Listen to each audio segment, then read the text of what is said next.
Perkenalkan, nama saya Ahmad Ibrahim.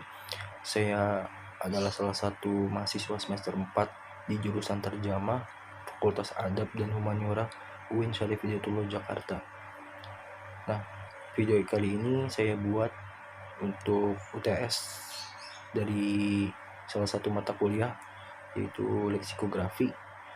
Nah, dimana dalam video kali ini pembahasan yang akan dibahas itu adalah tentang aspek semantik, hubungan kata dan makna. Oke. Sebelum memasuki pembahasan, saya akan menyebutkan beberapa sumber data yang saya gunakan. Di sini ada 3 sumber data yang saya gunakan pada pembahasan yang akan saya bahas. Sumber yang pertama itu ada dari buku ini, buku Cakrawala Linguistik Arab, karya Dr. Muhammad Syarif Hidayatullah MHum. Dia merupakan salah satu dosen aktif di Terjemah. Buku tersebut membahas tentang linguistik, bukan hanya linguistik umum, tapi sebenarnya lebih banyak linguistik Arab yang dibahas di situ. Oke, yang sumber data yang kedua itu ada dari Wikipedia. Nah, Wikipedia ini sudah banyak orang yang membuka link-link ini untuk mencari beberapa sumber-sumber data, baik itu yang bersifat pendidikan maupun yang lainnya. Nah, dari Wikipedia ini saya mengambil beberapa pengertian atau istilah dari semantik tersendiri, kata dan makna. Kemudian sumber data yang ketiga itu saya ambil dari beberapa artikel online yang dimiliki oleh kampus-kampus lain, yang dimana pembahasan di dalamnya itu berkenaan dengan aspek semantik, hubungan kata dan makna. Baiklah, langsung saja kita masuk ke pembahasan. Saya akan mengawali pembahasan kali ini itu dengan sejarahnya terlebih dahulu. Baiklah, sejarah dari semantik tersendiri itu dimulai pada zaman Yunani kuno, di mana ilmu semantik ini ataupun linguistik, ilmu cabang linguistik ini dikaji oleh salah satu orang tokoh linguis pertama yang bernama Aristoteles. Nah, beliau ini mengkaji atau mempelajari ilmu semantik ini sejak tahun 384 sampai 422 sebelum Masehi, dan kemudian dilanjutkan oleh Plato. Nah, di situ beliau mempelajari tentang perkembangan bahasa, terus cabang-cabang linguistik, khususnya semantik dan lain sebagainya yang berkaitan dengan linguistik. Nah, kemudian bukan hanya di zaman Yunani kuno saja, India pun juga mengkaji tentang ilmu linguistik ataupun semantik. Nah, kalau di India yang mengkajinya adalah para linguistik India atau para tokoh linguis India, yang dimana mereka bertujuan untuk mempelajari perkembangan bahasa, kemudian mempelajari tentang lafaz dan makna, dan juga makna-makna lainnya yang berkaitan dengan linguistik. Dan kemudian di Arab pun juga dikaji bagaimana para tokoh linguis Arab, mereka memiliki tujuan yang berbeda dari para tokoh-tokoh linguis di negara lain. Nah, para tokoh linguis Arab ini mereka memiliki tujuan, yaitu untuk mempelajari Al-Quran, untuk mempelajari isi-isi kandungan dalam Al-Quran. Mereka sadar bahwa linguistik ini memiliki peran yang penting dalam menguasai kandungan ayat suci Al-Quran. Dan tujuan yang keduanya adalah untuk menjaga kemurnian dari bahasa Arab. Tentunya tokoh linguistik lah yang bertanggung jawab atas terlindunginya kemurnian dari bahasa Arab itu tersendiri. Nah, baiklah, langsung saja kita masuk ke pembahasan terperincinya. Apa sih itu semantik? Semantik itu merupakan ilmu yang membahas tentang makna, aspek-aspek makna. Nah, sebenarnya ilmu semantik ini tuh diambil dari kata semantikos, kata yang berasal dari Italia, sesuai dengan apa yang tadi sudah saya jelaskan dari historisnya, bahwa ilmu ini berkembang pertama kali di zaman Yunani kuno. wajar jika namanya dinamakan semantik karena diambil dari kata Yunani yaitu semantikos. Nah, pada pembahasan kali ini ada 7 kata yang berkaitan dengan makna. Baik, saya akan melanjutkan pembahasan pada kali ini, yaitu saya akan membahas tentang macam-macam bentuk makna yang terdapat menjadi 7 bagian.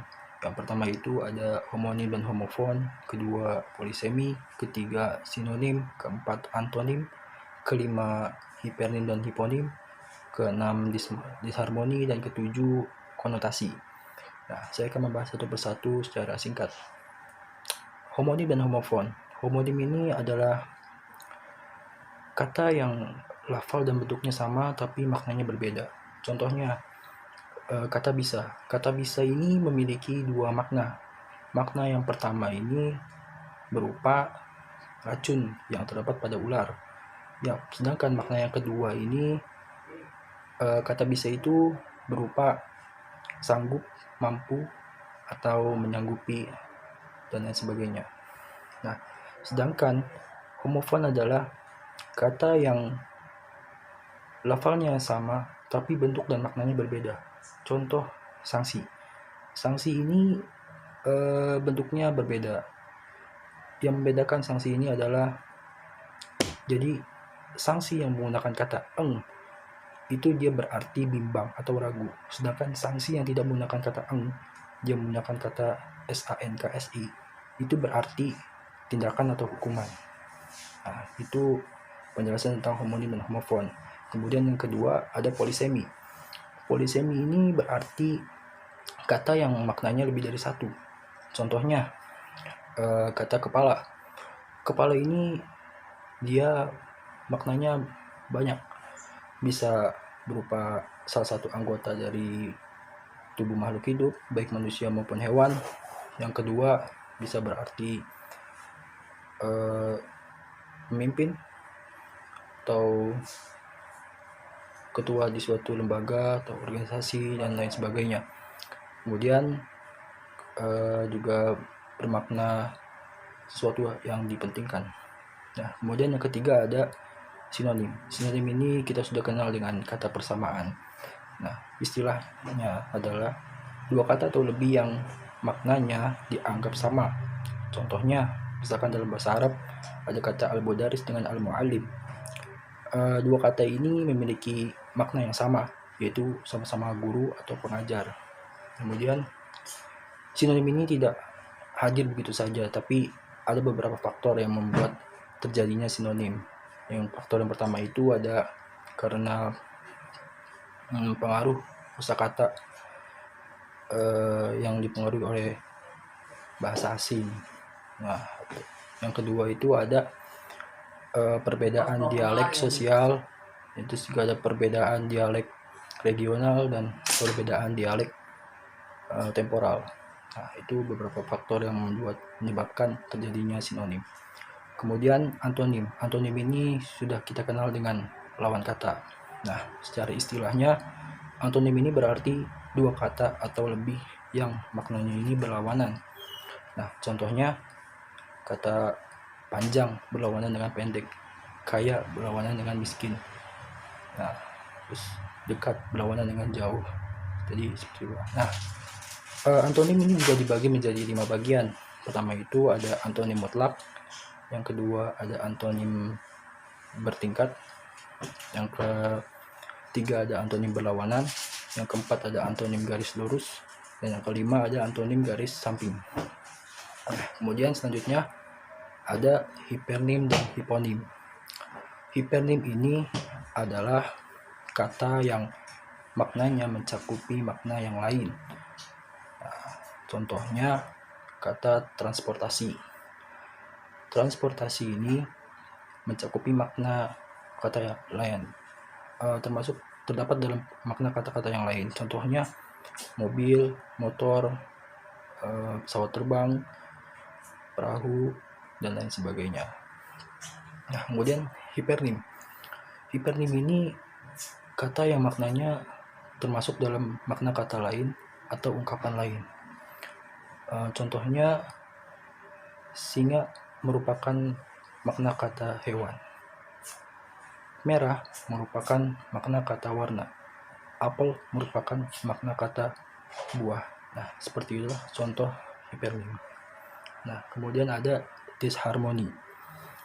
Disharmoni ini adalah apabila terdapat beberapa kalimat dalam suatu bidang makna, namun tidak menjadi lawan kata bagi kata yang lain, ataupun tidak menjadi bagian dari makna yang lain, seperti itu.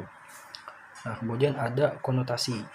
Konotasi ini berarti pandangan atau penilaian masyarakat, baik itu positif atau negatif, ataupun baik atau buruknya terhadap suatu kata. Nah, contohnya kata kambing hitam. Misalkan ada contoh seperti ini. Pria itu dijadikan sebagai kambing hitam. Nah, maksud dari kambing hitam dari contoh tersebut adalah bahwa pria itu dituduh sebagai orang yang bersalah, padahal dia tidak bersalah. Padahal dia mungkin posisi contoh tersebut mengungkapkan bahwa pria itu menjadi penolong atau apa, tetapi dia dituduh sebagai kambing hitam. Begitulah macam-macam bentuk makna. Ya, mungkin itu saja yang pembahasan yang dapat saya sampaikan pada saat ini. Tidak banyak yang saya ungkap dari tentang aspek semantik hubungan kata dan makna, karena di sini saya hanya membahas dari segi historis dan pengertian semantik dan juga macam-macamnya gitu, macam-macam maknanya yang terdapat dalam kata semantik. Apabila ada kekurangan atau kesalahan, mohon dimaafkan, karena saya juga masih belajar dan masih terus belajar dan juga terus dibimbing oleh dosen-dosen saya. Tetap jaga diri dan juga kesehatan kalian masing-masing. Kurang lebihnya mohon maaf. Wassalamualaikum warahmatullahi wabarakatuh.